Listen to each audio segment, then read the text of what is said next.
वक्फ तरमीमी कानून सरकार ने बहुमत से पास तो करा लिया, लेकिन अब ना उगले चैन आ रहा है ना निगले सुकून मिल रहा है। दरअसल देश भर में वक्फ कानून के खिलाफ एहतजाज हो रहे हैं और सुप्रीम कोर्ट ने तो सरकार को बैकफुट पर धकेल ही दिया है।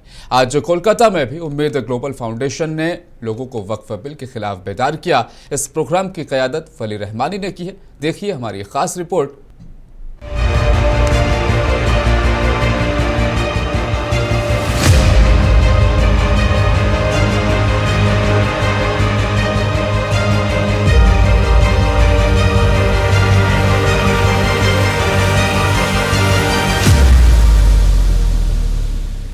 एक 140 करोड़ लोगों के मन में वक्फ कानून को लेकर सवाल चल रहा है।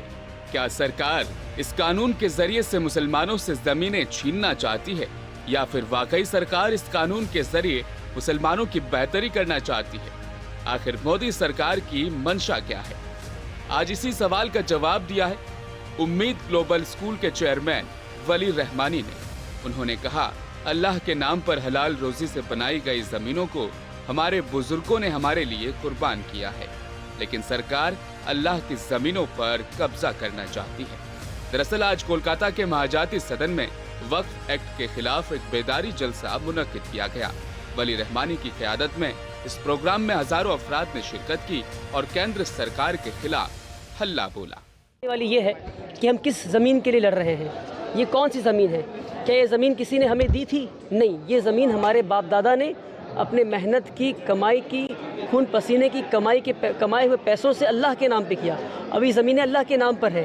ट्रिपल तलाक का केस हुआ, इससे पहले NRC का केस हुआ। ये सारी चीज़ें जो था वो बात हम तक थी, ये बात हम तक थी। अब बात अल्लाह की है, ये बात अल्लाह की ज़मीनों की है। वो ज़मीनें जो हमारे बाप दादा ने अल्लाह के नाम पे कर दिया है। जब बात अल्लाह की हो गई है तो अब हम पीछे नहीं हटेंगे। हम सर पे कफन बांध कर कतारों में खड़े हैं कि तुम आओ हमारा खून बहा दो। हम खून नहीं बहाएंगे, हम खून अपना बहाएंगे, मगर हम अल्लाह की ज़मीन पे किसी और को कब्जा करने नहीं देंगे इंशाअल्लाह।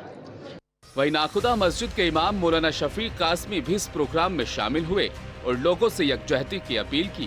उन्होंने कहा, मुझे सुप्रीम कोर्ट से और ज्यादा बेहतरी की उम्मीद थी, लेकिन सुप्रीम कोर्ट ये जरूर मानती है कि ये कानून संविधान को ताक में रख रहा है। मुझे सुप्रीम कोर्ट से और बेहतर की उम्मीद थी।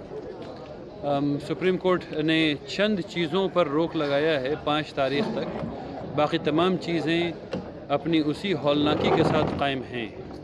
उसने वक्फ को स्टे नहीं किया है। मुझे समझ में बात आती है कि जब वो सुप्रीम कोर्ट इस बात को सही मानती है कि जो पार्लियामेंट ने काम किया होगा वो कॉन्स्टिट्यूशनल होगा, लेकिन ये बिल इतना ख़तरनाक है कि मेरी उम्मीद सुप्रीम कोर्ट से ज़्यादा है।